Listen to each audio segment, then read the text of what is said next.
exploring the culture, the adventure, and the impact of martial arts. That's what we do at Kung Fu Podcast, and I'm your host, T.W. Smith. I'd like to take a moment and say thank you to everyone who has been supportive in so many different ways here at Kung Fu Podcast. Many of you reached out and helped in what you might think of as just a small way, but let me tell you, if you take any time to provide any support and assistance to this program, it's not small on my end. It is greatly appreciated. And right now, I am looking at something that really helps me get this work done, and it's a book holder.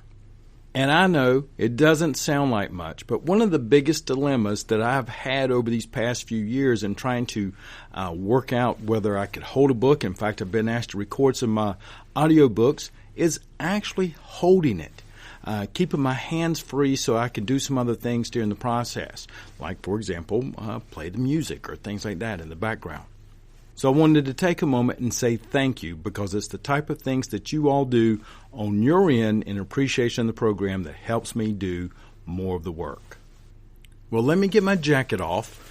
And it was a cool fall North Carolina morning, so I had to come in with the coat on. Now, if this is your first time to Kung Fu Podcast, welcome. You're in the audience of some of the finest and sharpest martial artists in the world. Folks who take a great deal of care and put real effort into the craft. If you're one of those types of folks, you are always welcome here. You are also starting at the third episode of the Bubishi as it goes into its Chinese roots. So I would greatly encourage you to go back 2 episodes, because just like in the dojo or the Kwoon, if you miss that lesson where your instructors put together all the instructions and some solid work on joint locks, and you don't make it that night, you don't get into the following week, you're going to miss quite a bit. And he's not going to go back all the way back through that stuff. You're going to have to pick it up through some of your classmates and all. Well, it's kind of that way here. I don't go over the things I've done in the past too much anymore. I kind of rely on the fact that you can at least have the resource. It's going to sit there for you and start there. However, I do want to recognize a few folks before we get started in part 3. That's Ben Junkins over at Kung Fu Tea with his essays on the Bubishi and the Wubeiji. Ian Abernathy, who contributed a couple of posts and actually some thoughts, as well as his seminar up there in Franklin, North Carolina this past year. And Jesse Enkamp for providing me the opportunity to share some of his posts with you. And, of course, Patrick McCarthy, who did all of that work on the book that we're talking about, the Bubishi. And the first 2 episodes were pretty much dedicated to those areas where we began looking at the Bubishi as it was. We started setting up some fixed points and following it, looking at how Funakoshi was pretty much a critical component of the map. And then we started making our way back towards southern China. And in this episode, we're going to be doing quite a bit more of that, because in 2017, there was a new publication that brings a different perspective on this text collection called the Bubishi. The authors, David Nissan and Louis Kangyi. Their book is titled The General Tian Wubeiji. This new perspective is built around a recently uncovered variant to the document that we've been discussing, the Bubishi. There should be links in your show notes and on the website. And for those of you who have had the iOS 11 update and used the podcast app, good luck with that. I'm still trying to figure that thing out. But if it should be in there somewhere, so you may have to push and pull, but it should be there for you. And I'd like to remind you that you can support Kung Fu Podcast at no extra cost to yourself by using the links in your show notes and on the website. Well, let's get ourselves ready. We're going to have about another 20 minutes of the podcast. I'm going to take us through an introduction and all the way up through Chapter 1 of the Wubeiji. And at the end of this particular episode, I included, for those of you who might enjoy listening to me work through some things, this particular podcast had a lot of names and things that I had not been familiar with. So I included in there at the end for you me doing my verbal kung fu, trying to get myself through it. So anyway, get yourself ready as we begin to take the Bubishi back to its Chinese roots.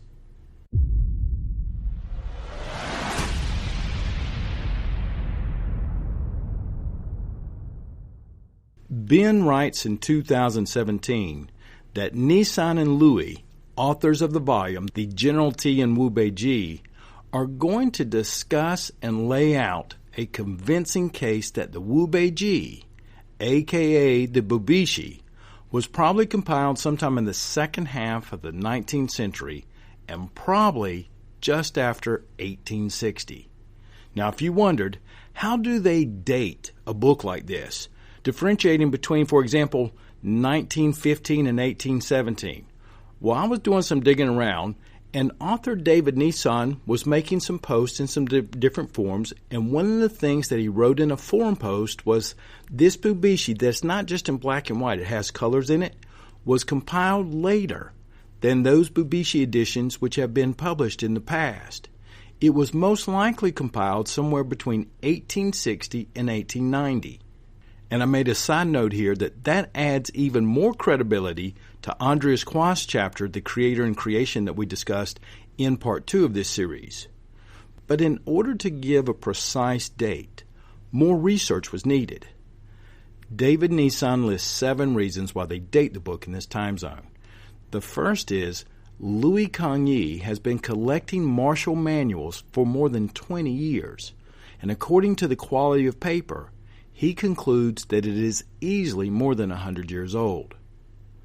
Number 2 is, according to another Bubishi expert, Lu Jiangwei, the colored Bubishi is different than the 2 editions already popular in Okinawa.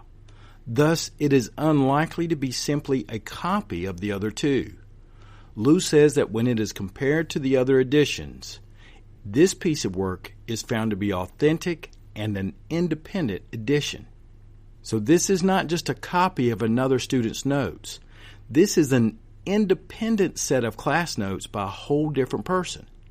The third reason is that this Bubishi opens with an illustration of the deity General Tiyun, also known as Busaganashi.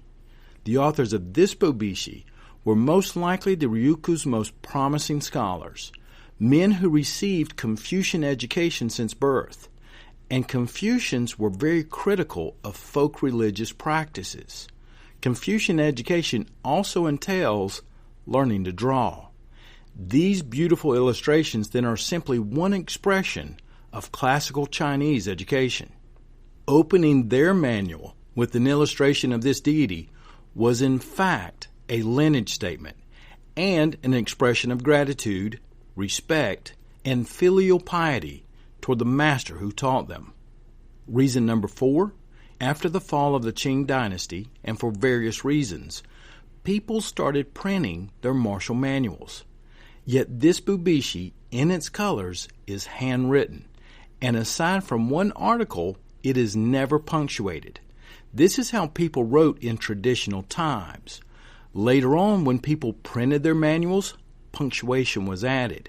The 5th reason is that this Bubishi was a work of love, which is a very important aspect that the authors touch upon in their research. And what they mean is that it was done when it was normal to admire China. They were highly educated foreigners who fell in love with the foreign martial art.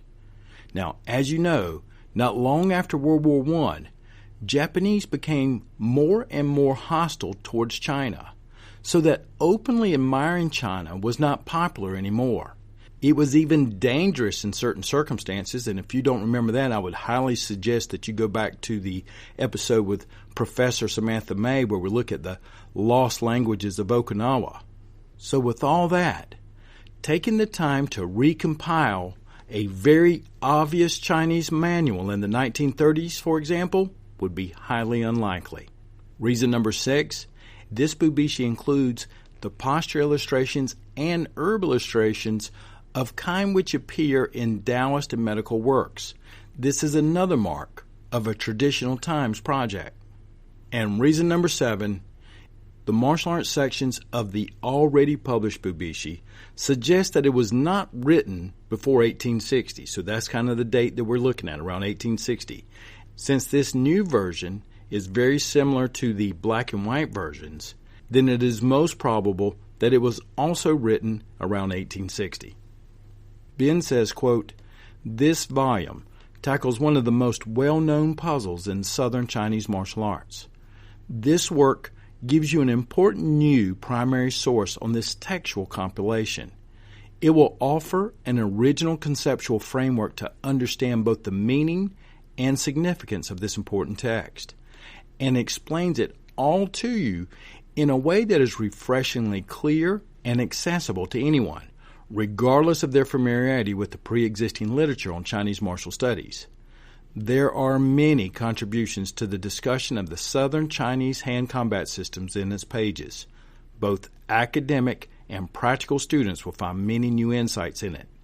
The General T in Bubishi is this type of book, a work that reminds us of what we are missing and what got us interested in martial arts history in the first place." End quote.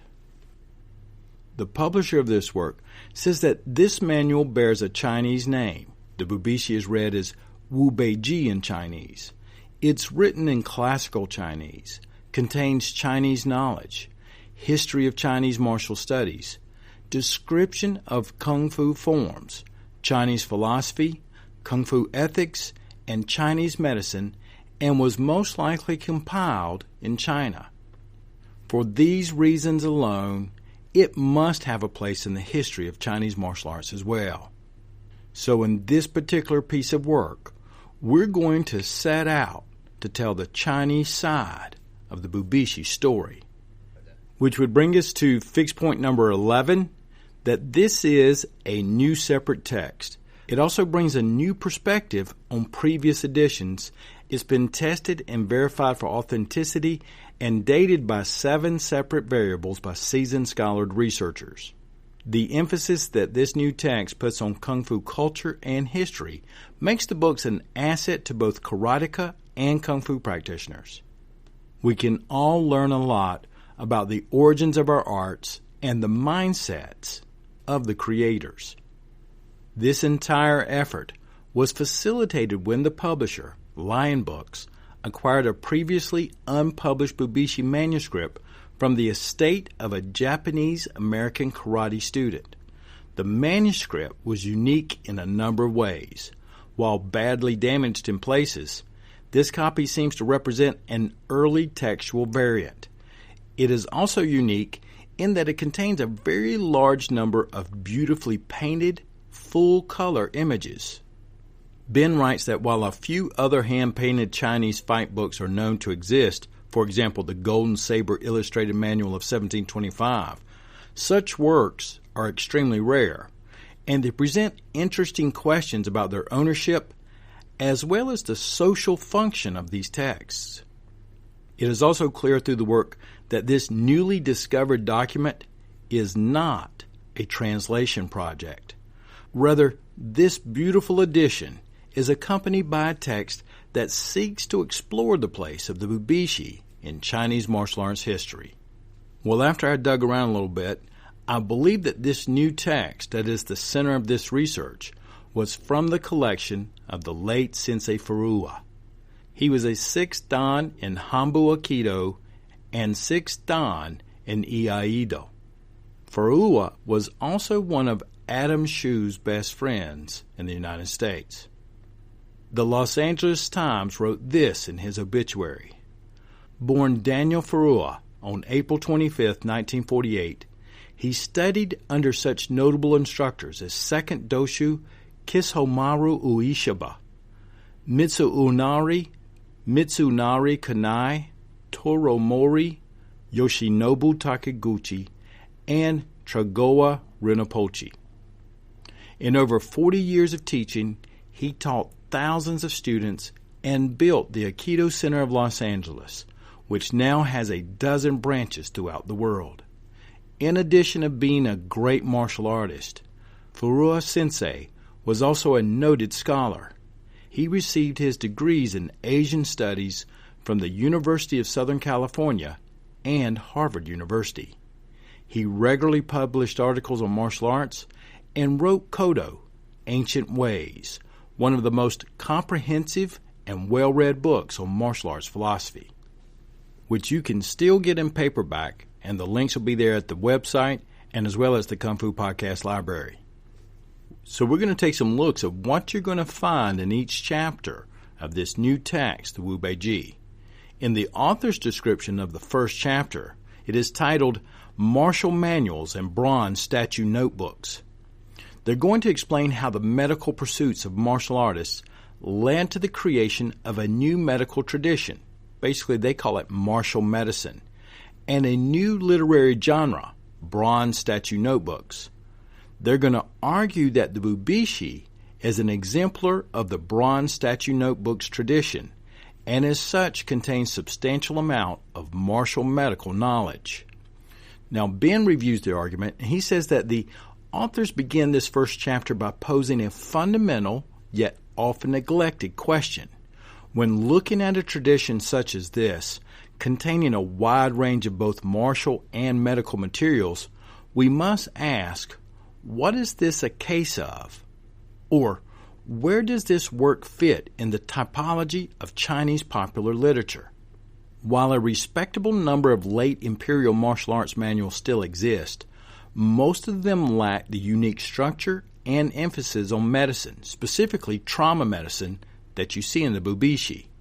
That does not mean that the book is utterly unique. Wing Chun students are probably already thinking about Lung Zhan's book, Inherited by Ip Man, that is now on public display in his museum in Foshan. This handwritten 2-volume collection also includes a mixture of medical and martial material. In fact, if you're already familiar with the Bubishi, you're going to find the medical illustrations in Ip Man's book quite familiar. While the authors begin asserting that the Bubishi belongs to the genre of popular literature known as the Bronze Man notebooks, these works were the prized possessions of the sorts of physicians/martial artists who were such a fixture in the towns, temples, and marketplaces of southern China. They're going to cite Meir Shahar's work, who we have referenced here several times at Kung Fu Podcast, on the development of late imperial boxing traditions. It was becoming increasingly common to encounter discussions that mixed martial and medical knowledge. They're going to argue that this was important as it allowed martial artists to both attend to the sorts of training injuries that naturally occur during vigorous practice, and as well to make a living while pursuing a lifestyle traveling from place to place. A Bronze Man notebook recorded both the outlines and critical philosophy of boxing systems, as well as the prescriptions, herbs, and theories of medical treatments. Together, they comprised a unified medical martial understanding. Indeed, it is hard not to think of figures like Lung Zhang or Wang Fei Hong when reading Nissan and Louis' discussion. As such, it is not a surprise that the Bubishi may read more like a medical text that martial arts notes have been added to rather than a fighting book with a medical appendix, because this is exactly the opposite of what most modern martial arts studiers want, and of course, this can be a source of great frustration. The economic value of such works dictated that they were only passed on to close disciples, nor could the medical or martial knowledge encoded in these works be called upon without a period of apprenticeship during which an extensive body of oral lore and clinical insights would be conveyed. As a note here, I believe that this need of being an apprentice, whether it's for medical or martial knowledge, is a given, even today with Sifu YouTube. That's not a fixed point. That's just a given, and it's part of the terrain. However, the fact that this text had more than just knowledge in it, it had a real economical value, brings us to fixed point number 12. Our martial arts ancestors, in order to practice, teach, and survive as they moved from place to place, required an understanding of trauma care and Chinese medicine that was appropriate for their time. This would inherently place an economical value on the text, such as Ip Man's volume that you can see in the museum. But just remember that all of the versions are going to have an economical value as well as combative and health values.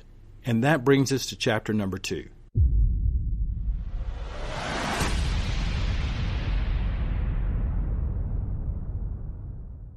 Well, I hope you enjoyed this podcast as we added a couple of new fixed points. We got through chapter 1, and idealistically, I had started this thing thinking that today would be the final part of this series, but there was no way that I could stay inside of any sort of time budget and get that done and do a good job. And that's one of the things that's really important to me, is to do a good job as much as I can. So if I only get a little bit done, but it's good, that's a lot better than me getting a lot done and it's not meeting up to the standards that we began to expect of ourselves here at Kung Fu Podcast. And when I say we, I mean you and me, because I know that you all have expectations of me to do my due diligence, to do my work, to try to put out a good product and service as much as I can. And I respect that, and I have grown to appreciate that. In the beginning, to be honest with you, it's kind of tough, because when folks have a high expectation of you and you know you're not making your own expectations, we all know how that feels. So I appreciate your patience. I appreciate your encouragement. And most of all, I appreciate you coming here and supporting the program and listening to Kung Fu Podcast.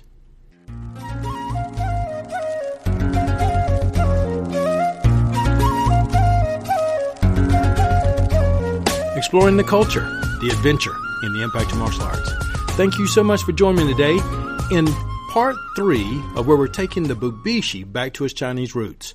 I'm expecting that part 4 will probably be the end, but I've got 4 chapters to cover, so I can't make any promises there. Plus, I have to have a conclusion and summarization of all this work that we've been doing in order to tie it all together just right. And as we pull this one to a close, I hope you get a few good laughs of listening to me trying to make myself get my tongue untied on many different occasions during this podcast. Have a great time. I look forward to talking with you again next week. AKA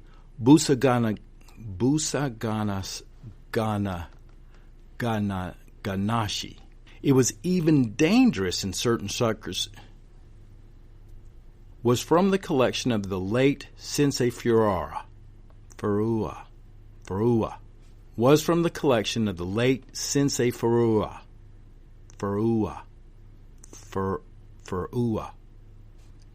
He was a 6th Dan in Hanbu Aikido and 6th Dan in Iaido.